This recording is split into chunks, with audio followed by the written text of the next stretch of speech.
We did it. We're live. Hey, Chris. All How you going? right. What's going on? What's going on, mate? We encountered our very first error before we even went live, but we made it anyway. Click on go I'm so live. excited to be talking about this. Yeah, man, I'm going to do it. We're going to go for it. Going to make it Let's full do of it. energy and all the things that I don't have because of my very, very hot office, but we'll do it anyway. For 45 minutes, I have the energy to do it. How you going, mate? Happy to have you I here. am having a fantastic day. Love it. I'm super excited to be talking with you. I am so excited. So sorry I was sick the last time. True. Thank you for being able to pivot. The flu is a challenge. That's all It I could say. It's no fun, I give you that. It's No, no no. fun at all. I had it once and I thought I might literally die. So it's good to see that you're back healthier, mate. Full of Yeah, energy. I'm excited about it. Yeah, yeah. Tell us about yourself, who you are, what you do, what you love, and we'll take it from there. All right. Well, I'll have for some those of water. you who don't know, my name is Chris Wagner. I'm an analytics architect, or wait, a senior finance analytics solution. They threw in all the words into That's the lots of title now. words. Yeah. Yeah, because if you want the money, you have to have all the words. So Right, I got exactly. all the words, right? So I work. My day job is I work at Rockwell Automation. For fun, I talk about data and Power BI. I'm a true believer in making data accessible to everyone, really everywhere, to help improve their lives, improve the way they work, operate, and the way they conduct themselves. And so I do that on the side. So I speak. I run a YouTube channel. Go check it out. I run Yep. Kratos BI, home of the data gods. And are you sitting down? I've got a big announcement. Are you ready? Go for it. Yeah. Can Reveal. we do it? Are you okay with that? Yeah. All If I did right. it, I could do Well, a drum roll, but just go for it. Say it. okay, well, we are going to announce the first ever Data Spartan. So Whoa. we have data gods, but now we have Whoa. data Spartans out there fighting That for is data proliferation and data consumption. And I know of no one better to be out there on the front lines in this incredible space other than Mim. So in the same way where we had, like great artwork to highlight all of the great whoa. work that the data gods out there, now the data Spartans, and you can see I'm even in build mode here, right? Like, so Yeah, this is truly raw, truly getting stuck, just getting out there. I am super excited to be working on this. This is this is just a passion project of mine.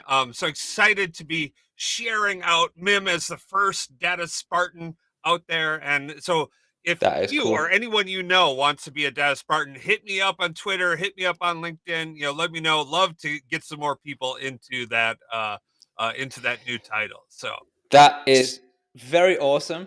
Very cool. Love it. I completely agree. You have the first choice of the first ever data Spartan is phenomenal. For seeing on my Twitter timeline every single BI tool, every single connector, not just using it, but deep into it and really, yeah. I mean, who else is out there fighting like yeah, every day? yeah. Whoa, like it's Mim. He's in there, He right? Like, is. holy cow. He is. Yeah, he's And just amazing. now I'm gonna have to bump him even higher up my list of people who've said no to me, and I still and I really need to get on. Yeah, no, he's incredible, and he is not afraid to go toe to toe with you because he knows his stuff, right? Like Yeah. Mim really knows the data. He knows how it works, how it doesn't work. He really digs into it, Mm. and like I mean, honestly, my first interaction with Mim, we kind of butted heads because I think one of the important things that we Yeah. need to have in this world is the ability to disagree, Yeah. right? The ability to disagree, to work through and come to a mutual agreement on things, and sometimes just exist not agreeing on something, right? And that's I okay, I right? disagree with that very much. How dare you, sir? Yeah, you're right. Of course, yeah, it's very very true. Yeah. Yeah, that was fantastic, right? Like me Mm, and him, we had a back and forth where we disagree on something, and mm, I think I come from an enterprise viewpoint where he comes from the viewpoint of an individual mm. contributor, and I think the reality is the world needs both sides and both views, and we need Yeah. to find a way that we can enable both the enterprise as Mm. well as an individual contributor. And people pushing as well. What I like about him is like something he doesn't like something, he just says it. And I think one of my favorite examples of that recently was this I completely forgot what it was called because my brain doesn't work in such heat. The new Power BI release, the data mart. Data mart, yep. He said, "Can't believe this feature doesn't exist." And I was like, "But it's only been released 5 minutes." Like, I don't care. Get it in there. I'm like, "Yeah, love it. Okay, fine. Why not? Eh? Just, Yeah, just, just keep pushing for more cool stuff." right. Well, the amazing thing about the entire Power BI and Synapse group is how open they are to input and to feedback. So, Mm, a bit of backstory on me. So I've been working in the data and analytics space for like 20 years, right? And I didn't start in IT. I actually started in the business and was like many of the people here where, like, hey, this problem came down mm, and business didn't know how to take care of it, and IT just didn't care, right? Like, well, I don't know, it's data, right? What are you going to do with it? So I built out this analytics around like it was like for employee comp, right?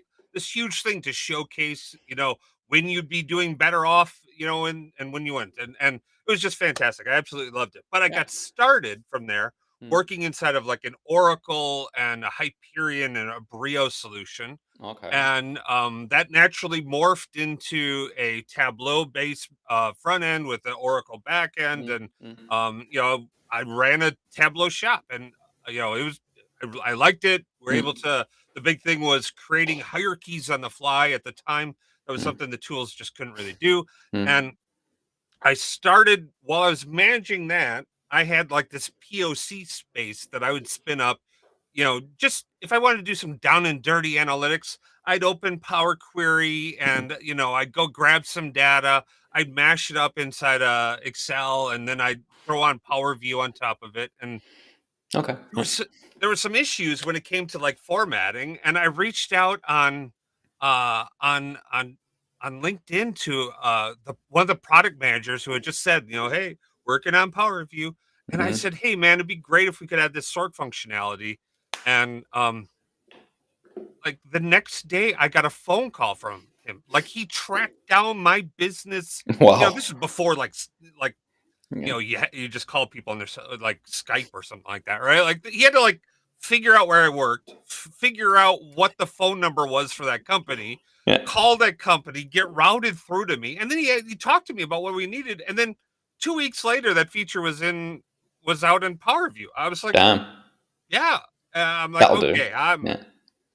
I switched. I dropped Tableau. I moved over into the Power BI space, That's and interesting.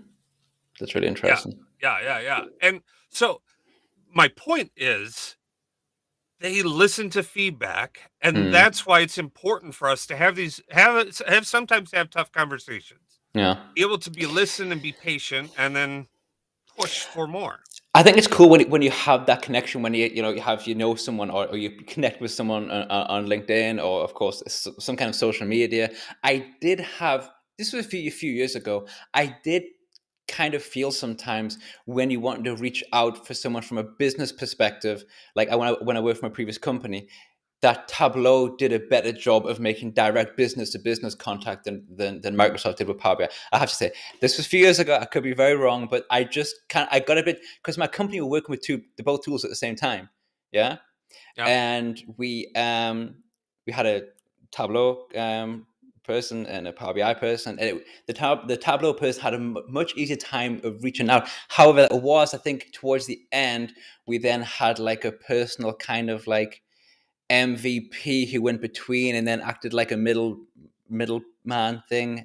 So yeah, it can be tough. Uh, and I think one of the other big things, and we talked about it, we were getting into it. I don't know if you've seen the story around like Yeah. data storytelling, but Mark Walters had a great comment about, it's more than just creating a dashboard or a report, but it's the story that you as a narrator or you as an analyst tell when you meet and work with someone else. And Mm, um I think that personal touch, that ability to relay that information, tell that story to someone Mm, is really key, right? So, if you have Tableau, you have Power BI, you have Domo, you have Gulick or whatever, right? If you can't talk, if you can't tell a story, a mm, dashboard or a report or a tool is just a tool. It's mm, only going to have so much impact. It's about how you convey that excitement, how you convey that message. mm. Because how often do you talk to the CEO of your company, Yeah, right? Like, I saw that guy twice. yeah. I mean, in real life, like, he's a nice guy, I'm sure, right? But we don't interact, It's and fine. that's okay, right? Yeah, Like, yeah, I don't yeah, really expect it to. yeah. Um, but if we find something that's interesting and that could change what's going on in our business, we have to have a means of telling that story in Mm, a way that we can pass that story to someone else, and they can carry that message on and relay that. And mm. I think that's a key thing, and why I'm super excited about the new PowerPoint integration with Power BI, Yeah, okay. because now you can really have a portal that allows you to explore and build and dig in, and then curate and distribute the stuff out, and then Mm, have that message in a format like leaders and managers and companies are accustomed to. yeah. PowerPoint, have give it to them so that they could take it with them. So, Given that you just mentioned, it's, you enjoy people, it's a good to disagree and have conversations about it. I have I have reservations about the concept of data stories, and I think the perfect example of, do you always see these photo or these posts about them on LinkedIn, and the classic is the pile of Lego, right? You have the pile of Lego, and then you have it sorted, and then you have you have a house, and like this is a data story. My issue with all of that is, yeah, but that pile of Lego can be made into like 25,000 different things. So how do you know that the house is the right thing that you have built with that Lego, in this case, our story? oh, that's a fantastic question, and I think that is at the root of analysis paralysis, right? Okay. Understanding what's the best thing to do, Mm, if it's not readily apparent, can be an almost impossible task, mm, right? That's where you start to get into your whole data science and all, starting to try and attempt to evaluate all of the potential options forward, right? Like, if you think about, you going on a trip, right? And I live in mm, Milwaukee, Wisconsin. I don't know if you're familiar with Wisconsin, but we're in the southeast corner. To the mm, north of us is Green Bay. To the south of us is Illinois. If I said, well, and in Green Bay, the Packers play football on Sundays, mm, and on in Illinois, the Chicago Bears play on Sundays, right? mhm, If I said, hey, let's go to the Green Bay Packers game. I got tickets.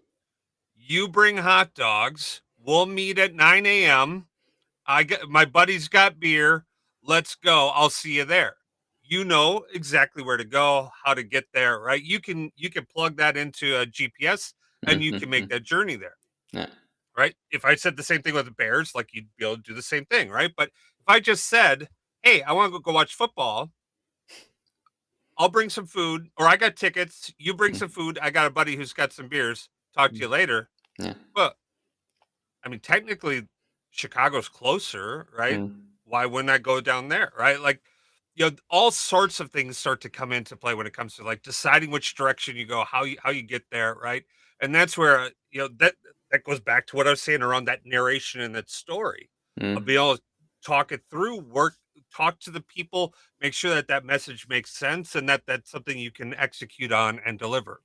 okay. And sometimes it's not going to be the highest priority, and that's going to be okay, right? But at least you've delivered the message, and you've delivered it in a message where, in a way that people can take it and then choose to do something or not, right? Mm, Hopefully they'll try and experiment with it. The book kind of talked about, like, hey, I think this would be an option if you extended your call center hours. Look at what could happen to your whatever numbers or whatever. And it seemed like it worked really good. Yep. interesting. Yeah. Okay. Yeah. I can live with that.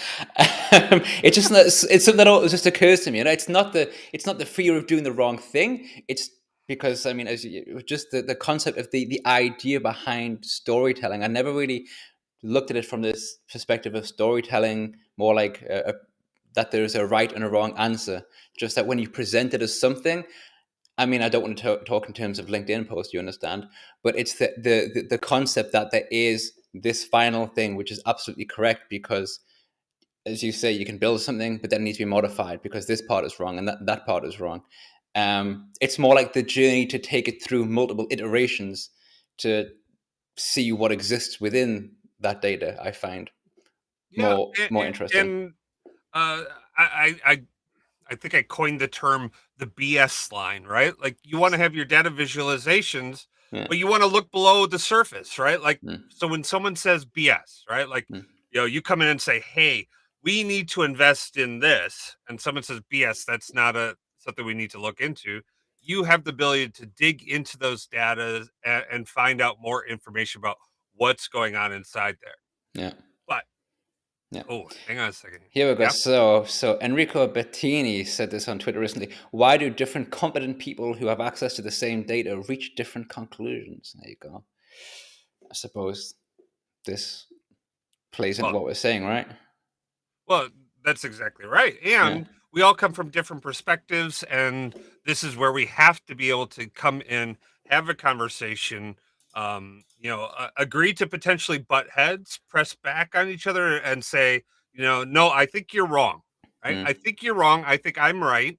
And here is why. Right. And then if we've done it right, you can articulate back to me why you think, why I think I'm right and why you're wrong, and then vice versa, right? And then hopefully we can reach a good consensus on the This is the next thing, step and I here. suppose if these you have people who reach different conclusions, there might always be one or two things that they do agree on. They might have like 10 things that the 10 points, eight of which they don't agree on, but then have those two, and those two are kind of what you pursue first, and then everything kind of falls into place after that. I'm not sure.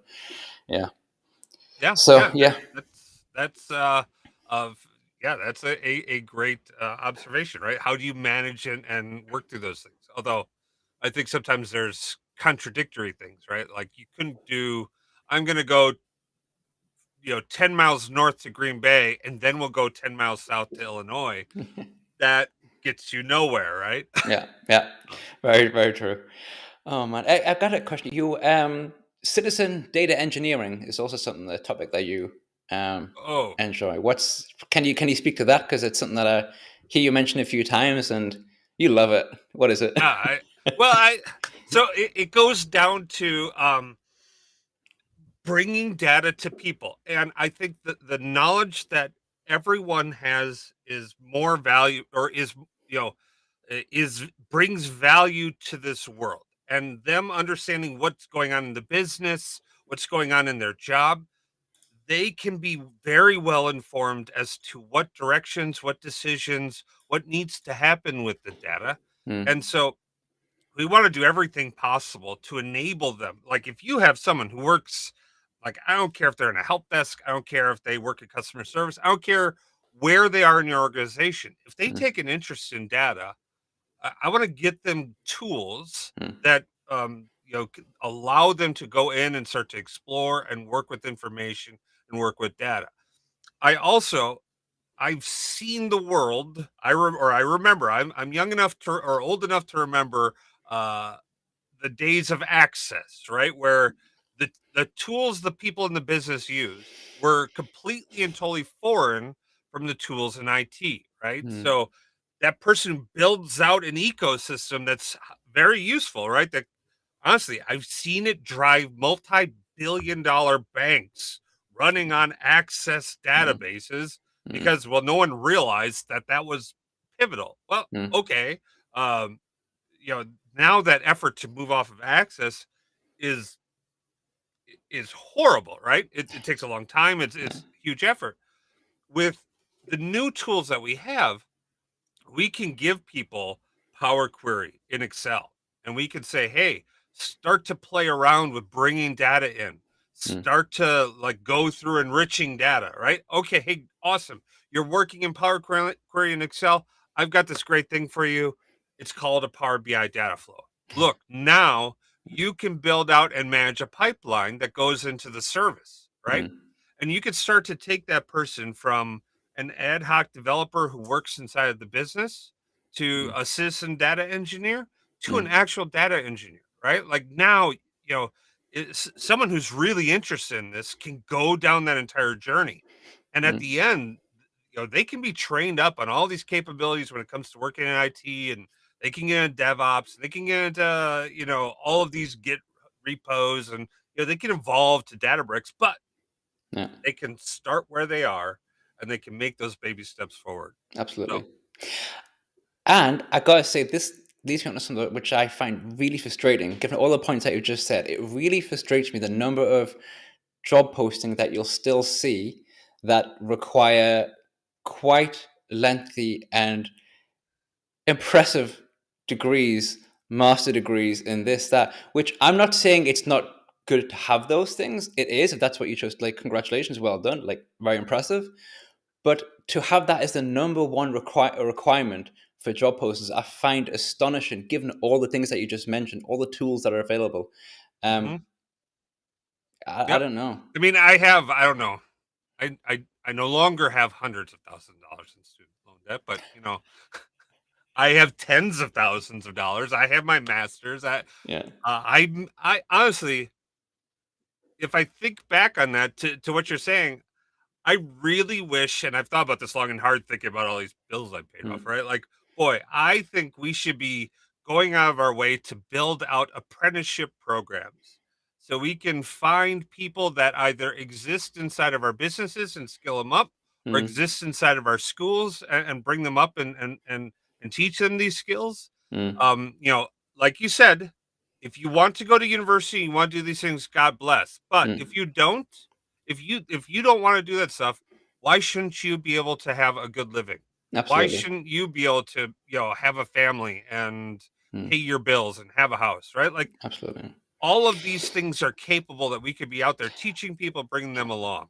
And I Let's think do that. it also enforces a certain, I'm not like, demographic, if you will, of people who work in these industries as well. If you come from a certain social background, the barrier to entry is so high. If you look at these things and say, I need to have them, I think a lot of people, myself, you, of course, many are in a situation where that's. I was going to say, well, it is just bullshit. When you know that's bullshit, you don't need those things. However, if you're just kind of getting started, if you're interested, if you've done like a year's work, if you know you're good at it, to see this, you need like a master's degree. You'd be like, gosh, I'm not going to apply for that, which is garbage. You should apply for it, because if you can do the job, you can do the job. That I was lucky in my current job because, again, I don't have those qualifications. I had my interview and I said, look, the qualifications that you listed here, I don't have. And the guy who was employed said, look, I don't care, as long as you can do the job, that's fine. Great. This is how it should be. But it's just job posting. I would say roughly 100% of job postings for this in the data analytics engineering, 100% will post that as a requirement. And it drives me crazy. Yeah, Sorry. it is, it's BS, right? Yeah. It's people who work in HR who are trying to do their best and trying to come up with what Yeah. a description and like, okay, it should be this level. So they throw those things in, but they don't know what that really means, right? Yeah. And to your point, um, I don't think any of those things really matter. Mm, What you have to do is you have to gamify the platforms, and mm, you've got to have a resume that will beat the AI so it doesn't get filtered out, right? So you yeah. have a certain keyword match. But if you that's just to get the interview. When you meet with someone, to your point, I had an interview where I went in and they started to grill me on technical capabilities, and I said right off the bat Mm, that these questions don't matter. Google exists. I can figure it out. I yeah. solve problems. I work with data, and I'll take care of it. And they went, Mm, okay, yep, and done. Like, yeah. I 15-minute interview, you're in and you're out, right? Mm, Because mm, you either know how to work through these things and do it. We, I tell people all the time, if you want a job, apply for the job. yeah. Right? Just Yeah. go in there, right? Mm, Gamify the system to get your resume through people, but talk with the people and make sure you can do it, right? yeah. Because I have interviewed people where it's like, do you know SQL, T Mm, SQL, mm. right? And they swore they did, and then I brought them in, and they're like Googling select statement. I'm like, All right, man. You Yeah, don't know how okay. to write a T-SQL statement. Yeah. Yeah. It This is this is not gonna work. I don't know what yeah. to tell you. Yeah, there's you got to draw the line somewhere for sure. That's very true. Right. Yeah, but I think But don't be afraid to go into consulting. Try it. Get in there yeah, and commit yourself to getting the job done, right? mm, Even if that means you're like, if you're in your 20s or your early 30s or just switching into the space, like yeah, spend nights and weekends mm, figuring out how the stuff works Monday through Friday, right? So you yeah, can get your jobs done and deliver. yeah, Like there's no replacing hard work, right? Like if you didn't know it going in, okay, but learn it now and get there, right? yeah. I agree with that. I mentioned that to Alex Powers a few weeks ago, talking about what it takes to kind of learn stuff, and I mentioned that for me, it's about in my experience, it was about working after work, like sitting down Hmm. and reading stuff and putting in. And yeah, it does sound like it does sound a bit harsh that if someone needs to kind of work outside the work and really kind of sit down and maybe if some late nights, um, but it's a much cheaper alternative to really formal education, and it'll for me it'll set you ahead because you'll start developing this knowledge and it'll just like appear there. And if you apply it to the messy data, if you apply it to the hard data, because for me, if you go to an office environment and you have this clean data, this is great, you can work with that, you can do a lot, but you're never going to learn like you learn with garbage data for Yeah. me. Yeah. Well, you, Yeah. you almost have to work with garbage data, right? In Yeah. order to get to that point, right? Be able Yeah. to understand, like, hey, I believe all data is garbage coming in. Hmm. I need it at the end state to be good, pure, trustable, reliable. Yeah. What does that mean? How do I validate and test out the data that's being loaded? Right. How do I Because ensure quality, right? people will say in, garbage out, but then you can prove them wrong. Garbage in, and I'm going to sort that out, and you're going to get some beautiful on the other side, because that's where the joy is, Yep. in my nerdy experience. Oh man. You're spot on. Yeah. And that's Thank you. again why why we want to have citizen data engineers, Yeah. right? We want people who look at that and go, "Oh, Mm, this is garbage. I gotta sort it out." mm, And I think Jeff or Ben point out, like, "Hey, you have to have a passion for this, right? You have to mm, like it. You have to want to do this, right? You have to see that this is an issue, and yeah. you can envision a world where that's no longer an issue, and you have to fight to get that world to that state." Right? Yeah, for sure. This bring up from Jeff. Don't feel that.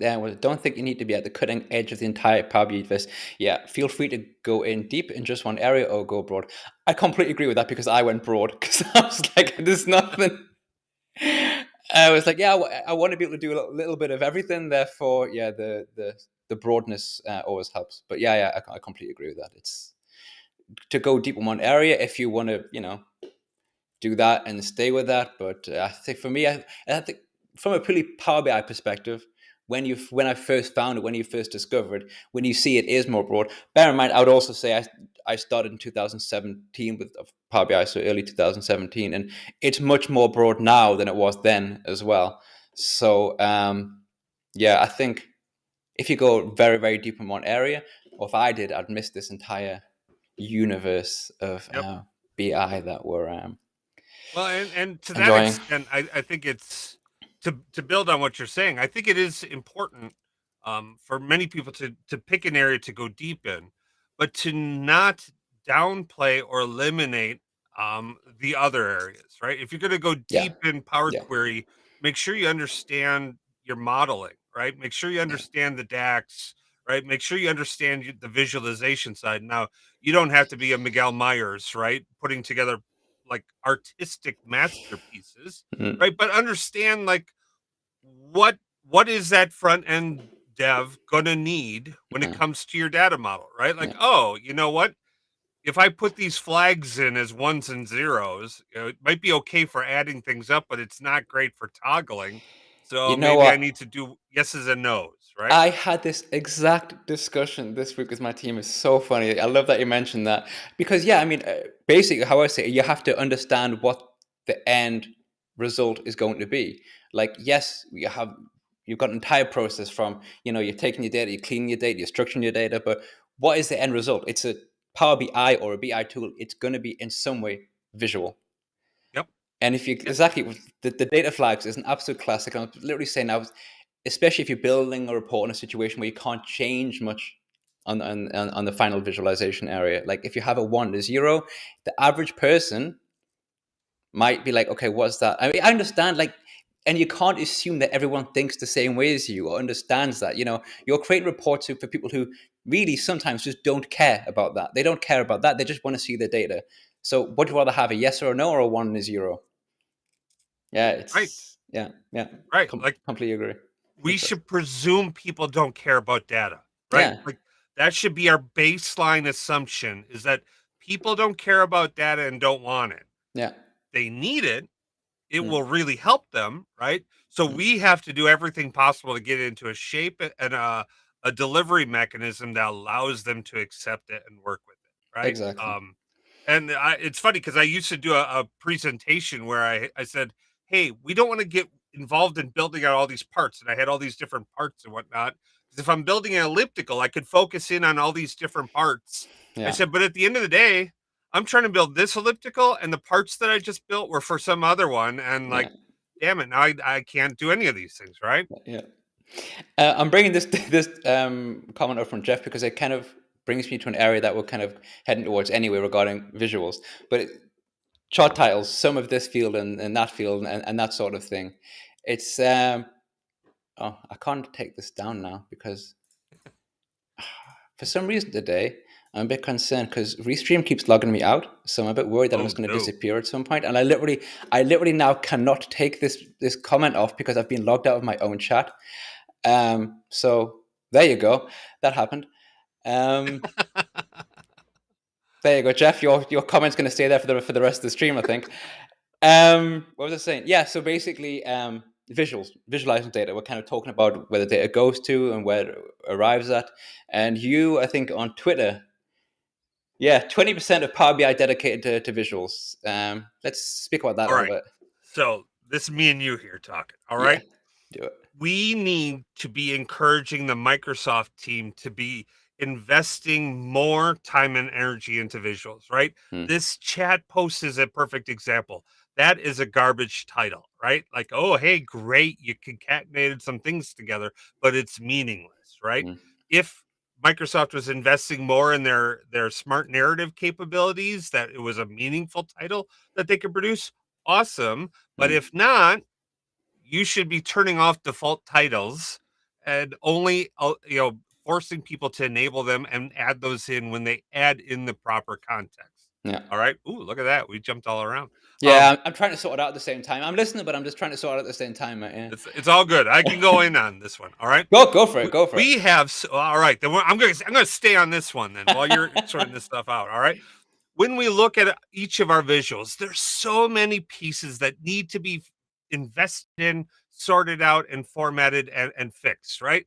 Uh, for example, we have the exact same 3 fonts available to us in Power BI, right?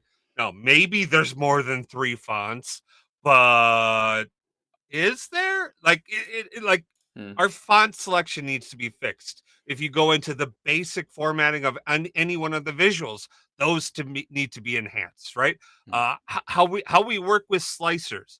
Did you know I've counted 5 dynamic different ways we visualize dynamic slicers inside of Power BI default visuals?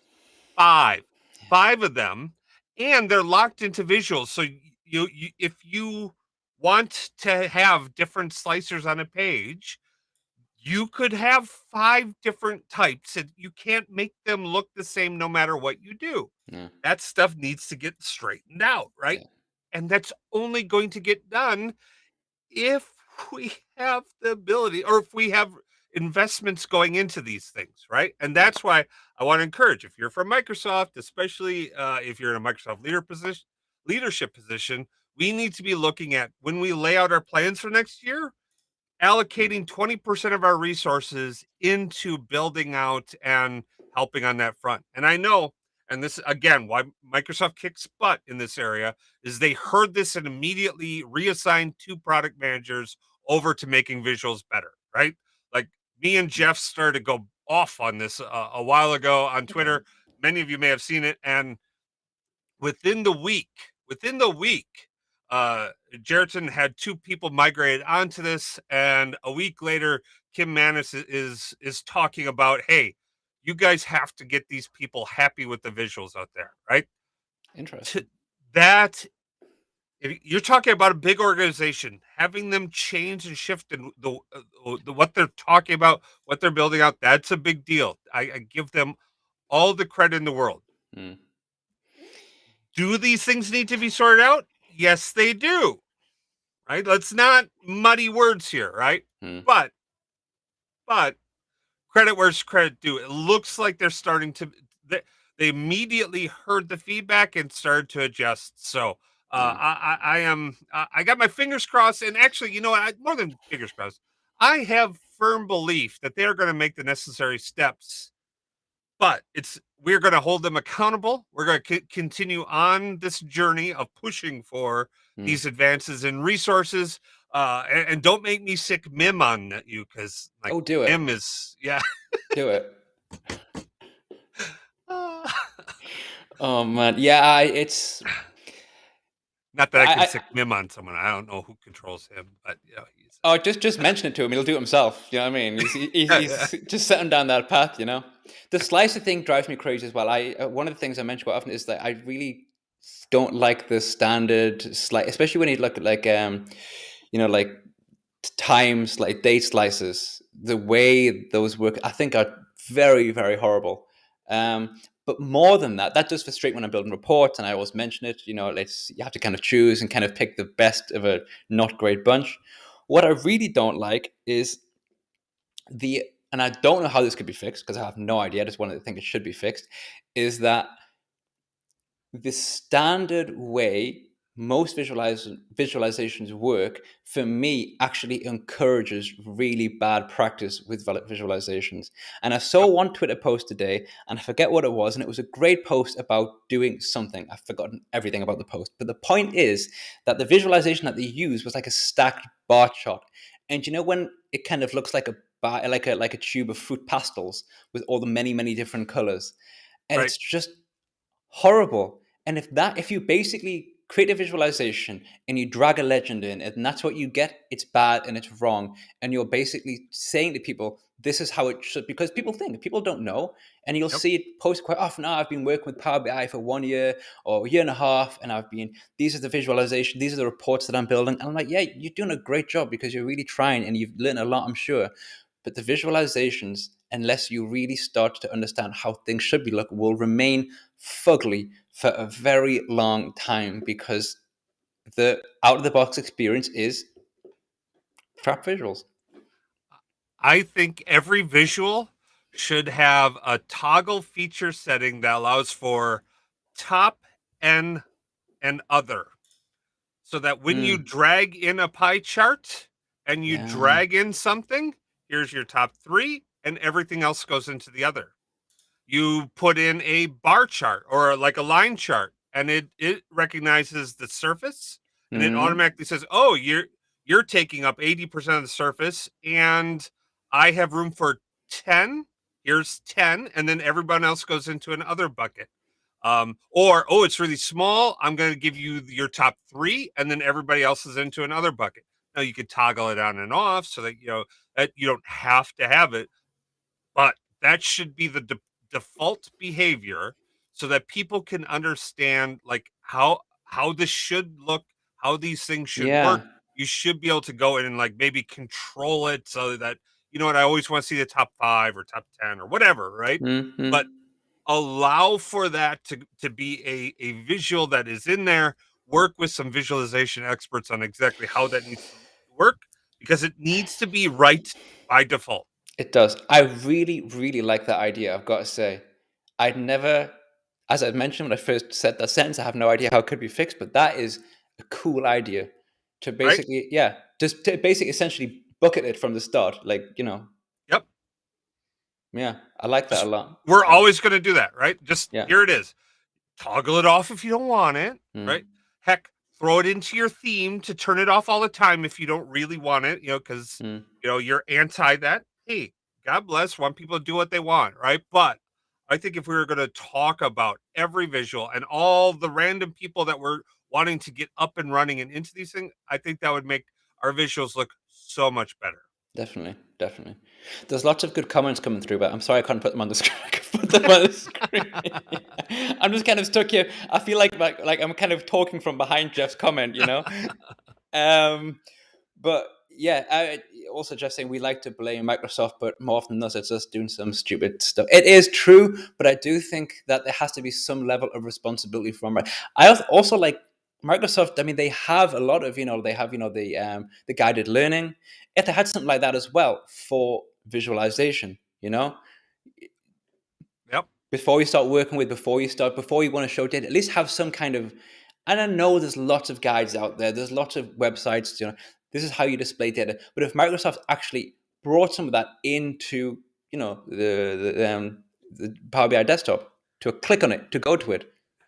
Here's your if you want a list of stories to add into your Jira board for your Power BI, chapters 7 and 8 in here. Just Okay, all the bullets right there. Just run through. You have 12 to 24 months of work in order to deliver on these things. So, um, fantastic.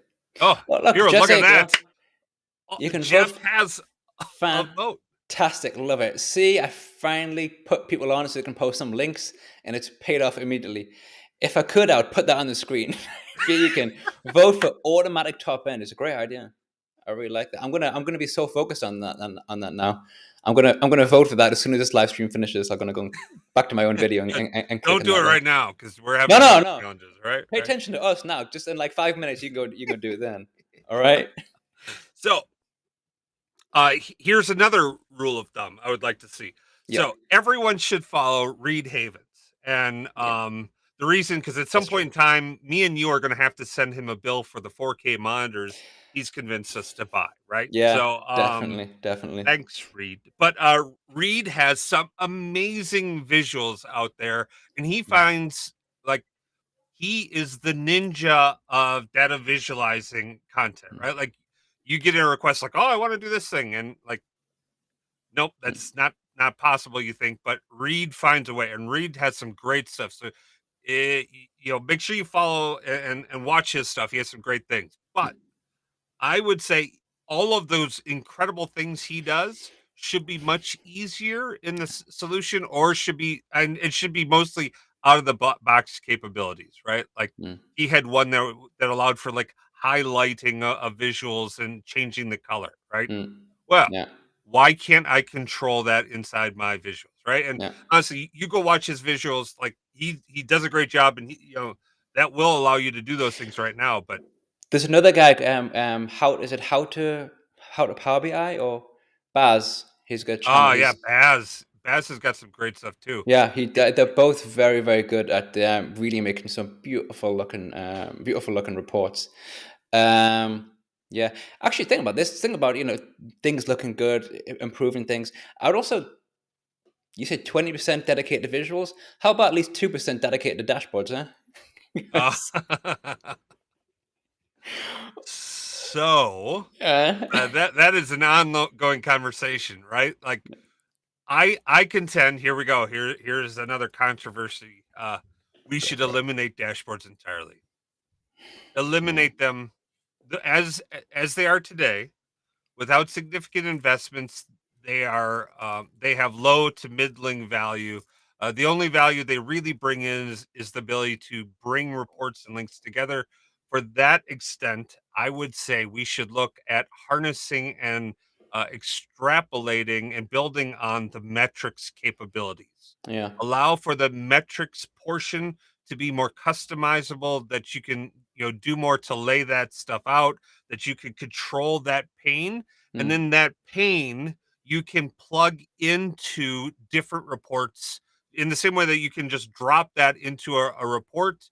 You could drop in the enhanced metric into a report pane, and maybe that's just how you allow for your navigation, right? mm, So yeah. if you want to go from one place to another, You use the metrics port to create your visuals, track the items there, and then from there you navigate to other places. I would also say I know some people use them for alerts and stuff as well. I Hmm. stopped doing that when there came this increased kind of integration of Power Automate, because and that would also be something to increase what you can do between Power BI and Power Automate. If you did what you did, and in my opinion, a little bit what I said, dashboards wouldn't need to exist, to be honest. Right. And I think they're so far behind now. You'd have to put in so much work that could be Right. just kill them dead. You Yep. know? Yep. Yeah. Just kill them off. Enhance the like the metric space is incredible, right? Yeah. Like I've got a data quality metrics board Mm, that allows me to track broadly quality of my data across my platform. mm. And because it's in metrics, I can take that metrics and I can attach that by default on any report that I have out there.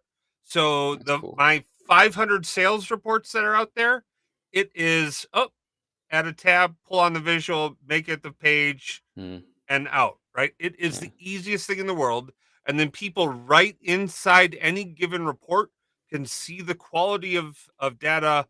If there's questions, they can go in and they can post and ask, like, Yeah. hey, why is sales zero for yesterday? Oh, Mm, there's an issue in our loads. yeah. We're rerunning the pipeline, so it should be up in the next hour. Like Yeah. you could have that conversation right inside there. Yeah. Whereas in the dashboard, you can't even have a slicer. Right. It's just they're so bad. I mean, they weren't bad at the time 8 years ago when they first came out, 8, 9 years ago when dashboards came out. They actually had personal dashboards where you could Mm, like pin and create your own thing. Oh, that was mm, amazing. But mm. they had to kill those because their security or like Okay. maintenance became an issue. So now what's left has just been neutered and it's kill it, Yeah. go the metrics route. Or well, hang on. First we have to enhance the metrics, get that parity and functionality. I think there's a gap. I think the alerting and capabilities with Power Automate are insufficient for our business users because Mm, that's not easy enough. yeah. What we need to have is something that's much more GUI driven, something that's on our visuals, right? Like by default, we should be able to like right click on a visual and just be able to configure it from there, right? Yeah. Something along That's those true. lines, right? And Yeah. and so we have to make these things easier for people. So that actually takes thank you for this transition because this is I know exactly where you're going is we need to have the equivalent of notebooks but for Power Query and queries inside of data marts that are integrated with teams so that developers and analysts could have ongoing conversations around the queries and power queries that they use and maintain so that you can understand what's out in the service and you can have open conversations around the things. That I think is something that we are really missing on a development and Yeah. engineering level. I'm not just saying this because you're here, but I like your ideas. I like, I You like should that. subscribe to my YouTube channel. Follow me on Twitter, LinkedIn. Oh, Oh, love it. That's holy awesome. cow. Yeah, So that would work. The collaborative experience mhm. is quite poor. Yeah. When developing. Let's Yeah. make it not poor. I Yeah. mean, we have Teams. Have you been in Teams? Teams is great, Yeah. right? You can chat, you can post links, you can do all sorts of things there. Yeah. Integrate Teams in with Power Query. Mm. Wow, that'd be incredible, right? That would be awesome. Have some sort of like notebook experience inside there, right? Mm. Like Mm. heck, allow for a link over to Viva so you can see the training. So when like you add in 5 new team members and they're like, oh my Mm. God, it's Power Query. Mm. What the heck is Power Query? Right there. Oh, there's the Viva trainings that go along with this. So you can get up to speed, right? Yeah. Yeah. Because every day someone comes along who's brand new. Every Yeah. day, every single one, right? Yeah. Yeah. We need to get them up to speed as fast as possible. Like I often refer to this thing called the S curve of mastery, right? Like on day one, everyone sucks, right? Like everyone sucks. Just you suck. It's okay. Uh, Day one for me on anything new, I suck, right? Hmm. And you're gonna suck until you have an aha moment, like, oh, I see how this works, right? Hmm. Our goal as leaders, subject matter experts, as as people who work in our space, is we need to get people to that aha moment as fast as humanly possible. Well, how do you do that? You do that through training, you do that through communications, you do that through like being that helping hand, right? Yeah. Heck, if we had Power Query, or heck, even like why not our models, right? Like why don't our models have a Hmm. tabular, or I'm sorry, integration with Teams, right? So that as people work in these different spaces, there's an integrated place for us to go and have conversations that are directly connected to the work that's being done Yeah. and the people who did the work and support it. Yeah. Just that increased exposure would be so Hmm. helpful. Just to be able to see it like right there. Just so people Right, can understand the concepts that we're talking about when we're having like meetings with like, we have like teams and like, our engineers who don't really understand a lot of parts of Power BI, to have it right there so they can just look at it. right. Yeah. Well, so I do a thing called Power Hours every Friday from 10 a.m. to, or I'm sorry, 8 a.m. to 10 a.m. We do open questions, talk through things, help people out.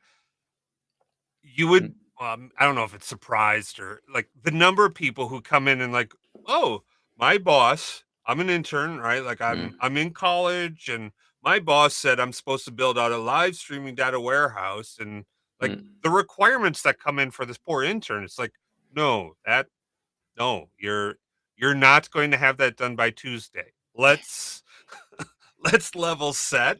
yeah. You know, Yeah. they've asked for this, which is a 5-year timeline, and then they Mm, gave you like till mm, Tuesday. So mm, let's talk about what you can deliver by Tuesday, right? yeah. Yeah. And but we're unique. We have that. Not every org has that thing set up. But if we had that ability to communicate that around that, where people are able to go in and see, like, hey, if I go into your model and I'm brand new and I'm trying to figure something out, I can look at it and go, oh, this isn't like the Mm, front end visuals make it look so easy and simple. of course. This back end is Mm. not gonna have that by Tuesday, right? Yeah. I love that. Yeah, that's a classic. Truly, it is amazing. God. Yeah, yeah, but that would be cool. I like those ideas, the integration within teams. Again, great comments there. Sorry, I can't bring them up. I'm enjoying them. Yes, I will be more careful about what I bring up on the chat in the future. Luckily, this was a very good point by Jet that led us down a route regarding visualization, and then Power Automate and Power Query, and then Teams. Next week, by the way, I'm going to have on Azure McFarlane, who works with Power Automate. She does really cool stuff, so it'll be a Power Really? Power Automate discussion next week, because I do love me a bit of Power Automate. Yeah, I'm going to slowly say thank you very much for being on Well, the chat this week. It's been awesome. Thank you very much for having me. My Again, I pleasure. apologize for being sick. Thanks, Kerbal, for like stepping in at the last minute. I am so excited to be on this chat. I'm always excited to be talking Power BI, Yeah, talking data, helping people out with this stuff. yeah, I'm actually going to Chicago. I am going to be. You don't know this. I hate to travel. I think yeah. Okay, traveling is the worst thing on the planet. I fair don't enough. want to ever go anywhere. I am very happy here. I mean, if they Love invented it. teleporters, right? Like I would teleport to someplace, Yeah, right? Like okay. okay, Fair but I enough. want to go someplace. So another, you'd rather be torn apart molecule by molecule than be on like an airplane. I like that. That is exactly right, and reassembled into something that's a new version of me, but not me. Yes, I would rather be. Yes, that is exactly right. That is Awesome. my take on all travel. Uh, so it is exorbitantly special that if you are looking to have some like to see me actually live and do a training in September in Chicago, I will be making the trek to Chicago to the Data Insight Summit that's put on by Reza. Cool. So I will be there. I got 2 sessions. We are talking citizen data engineering because, Nice. as Gartner says, the number one source of data engineers is in your business already today. So you just have to find them. And then we'll be talking about, this is my other favorite topic, Ooh. SQL, right? Okay. For the Okay. Power BI developer. Now that you have data marts, now you get to do Ah. some fun stuff with SQL. So to put Uh, your two favorite things together. Oh, you must such I joy have from two that, mate. sessions, one one on Wednesday, one on Thursday. So Beautiful. yeah, I open and then close. Like, Wow. so then between I just have sessions I get to go to. So I'm very excited about that. That sounds awesome. That sounds very, very cool. If I could fly across, I'd try my best to make it, but it's not going to happen. But anyone else who gets there, have a lot of fun. That sounds like a really cool time. I've had a really cool time tonight here talking to you. I've loved your ideas of as ever. I remember the first time I ever saw one of your videos, and I was like, "That's the level of enthusiasm that I like. That's very cool." So thank you for that. Always enjoy that. And yeah, everyone in the chat and the comments, even the comments that I couldn't bring up, love it. Thank you very much. It's always an absolute pleasure. And Just remember, keep that pushing for those visuals. Keep on it. I want to see those visuals. I want to see that power. I want to see it bring in. So that's thank you. and that's the clip just that right there. That's what I'm going to post on Twitter. Okay. Thank you very much, Awesome. everyone. Thanks.